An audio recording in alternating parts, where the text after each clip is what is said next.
Today on The Overcorrection, the coastal road is leaking again. Citizens are up in arms about this, worried for their safety and blaming the government. Now, is this more fear-mongering or is this something we actually need to worry about? In some positive news, the Delhi government has proposed legislation to ban two-wheelers operating on petrol, diesel and CNG after August 2026. Now we're going to discuss the details of this proposal and what residents can expect. Meanwhile, the latest trends show that Gen Z and millennials are choosing to re-watch old TV shows and movies rather than watch new releases. Nostalgia is in vogue, as they say. Now, why could this be happening and what do psychologists have to say about it? In health news, new research shows that married people are statistically more likely to develop dementia as compared to their unmarried counterparts. Now, is this actually true? And if so, what could be causing it? Finally, we're going to be talking about climate poetry. Yes, you heard that right. Climate poetry. All this and more coming up for you on The Overcorrection. Stay tuned.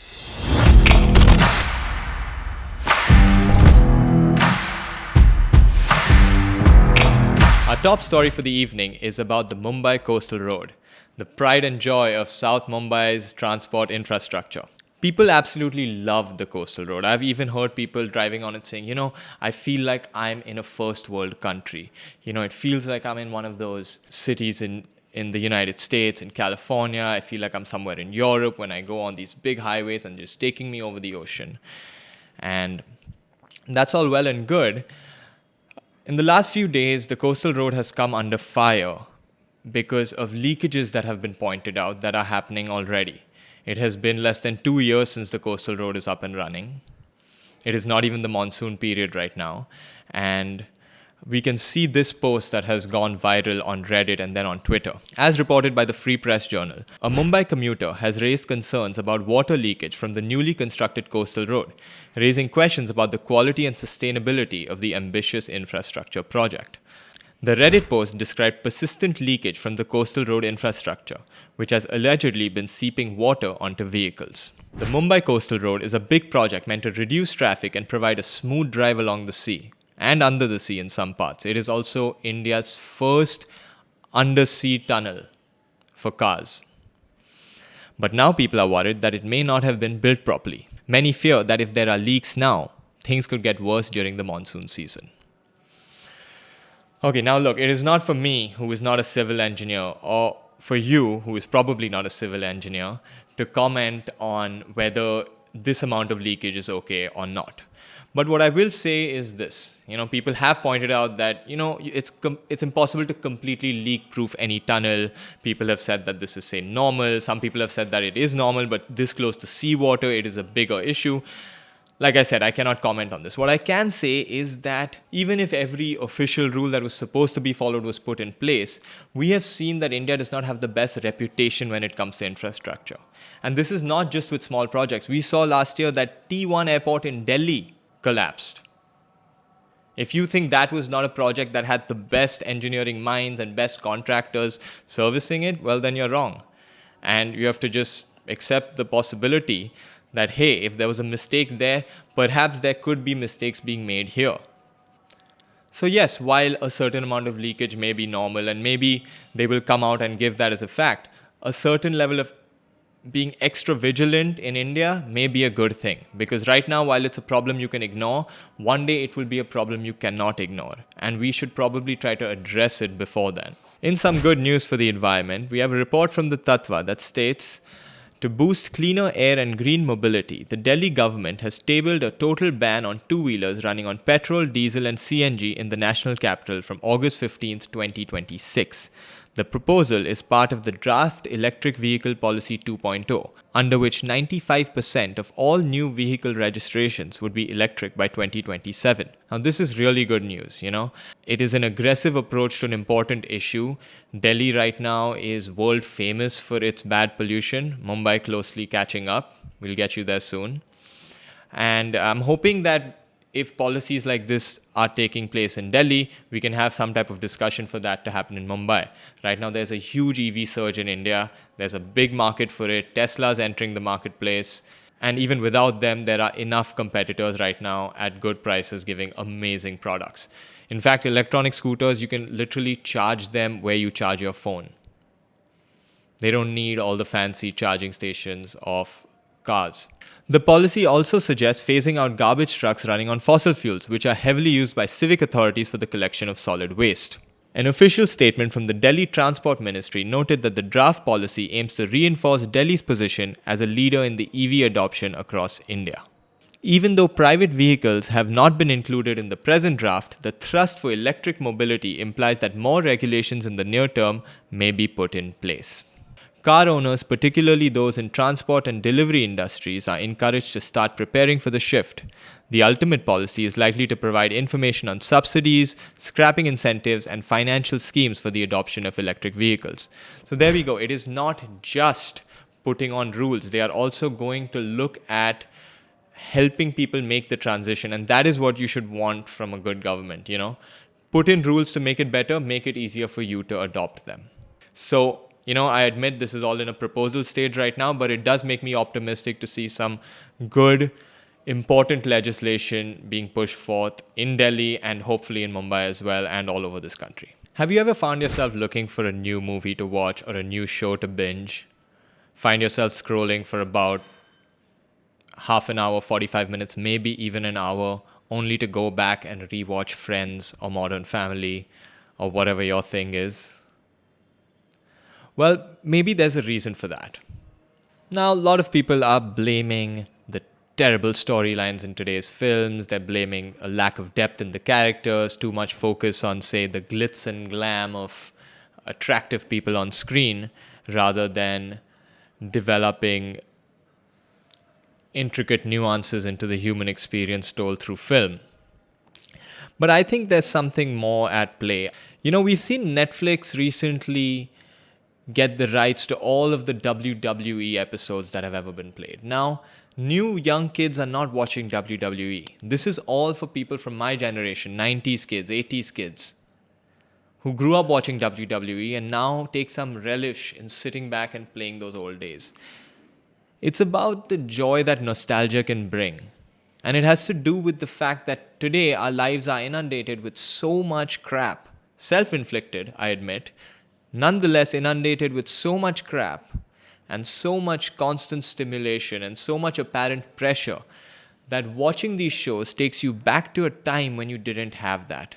And it somehow tricks your brain and your memory into living in that time when you were free of these pressures. There have actually been psychological studies on this phenomenon. A report from Psychology Today. Studies show that many people have been rewatching familiar TV shows instead of the new ones. This may be a result of having higher cognitive load than normal. New shows present unexpected twists and turns, while familiar shows give our brains a rest. The mere exposure effect explains why we tend to like stimuli we've had prior exposure to rather than new stimuli. There is also some evidence that when we are stressed out and overloaded, watching TV can be restorative. Specifically, research indicates that watching familiar TV shows has been shown to restore our feelings of self-control after a period of exertion. And also that we tend to prefer familiar shows when we feel depleted. There we go. So perhaps this is a sign that we are more depleted as a generation than we should be. If we are constantly rewatching old shows, we should not be constantly depleted, and that is what we should perhaps take away from all of this.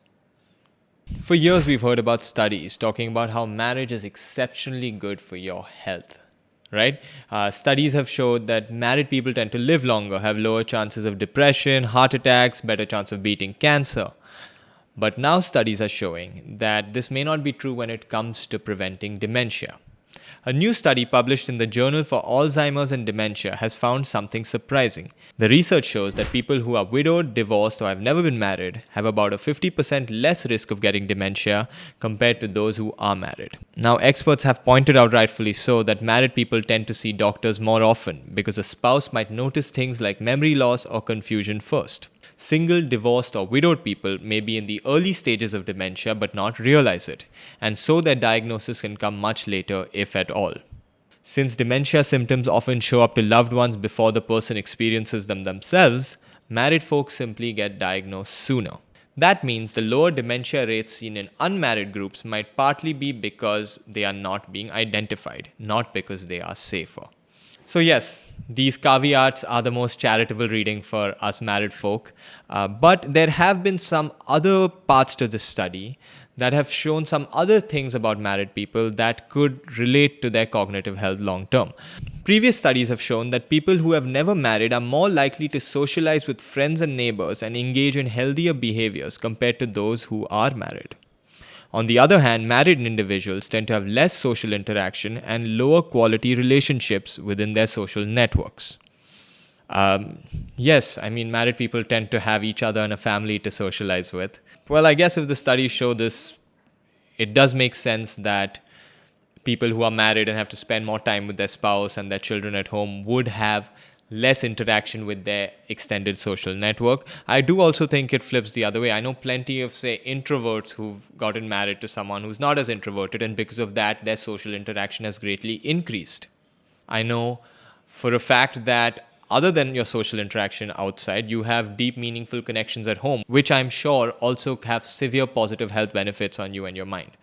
All that being said, I do think there is something to be learned from this, which is that having a broad range of social network outside your personal family can be good for your health and ultimately make you a better person at home for your family.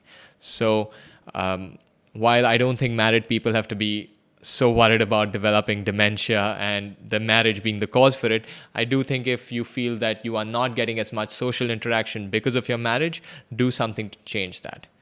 Go join a sports group or a music group or something like that and challenge your mind outside the conventional daily roles you are doing right now at work and at home. Have you ever heard of climate poetry? And no, it is not trying to find words that rhyme with the word climate, which is unexpectedly hard, I might add. Climate poetry is actually a type of poetry that focuses on highlighting issues around climate change. Love in the Times of Climate Change is a collaboration between the Center for Energy, Environment and Water and Unerased Poetry, and it wants to make the dialogue around climate change more accessible to everyone. Yes, in a bid to make climate change more relevant, they are making poetry about it.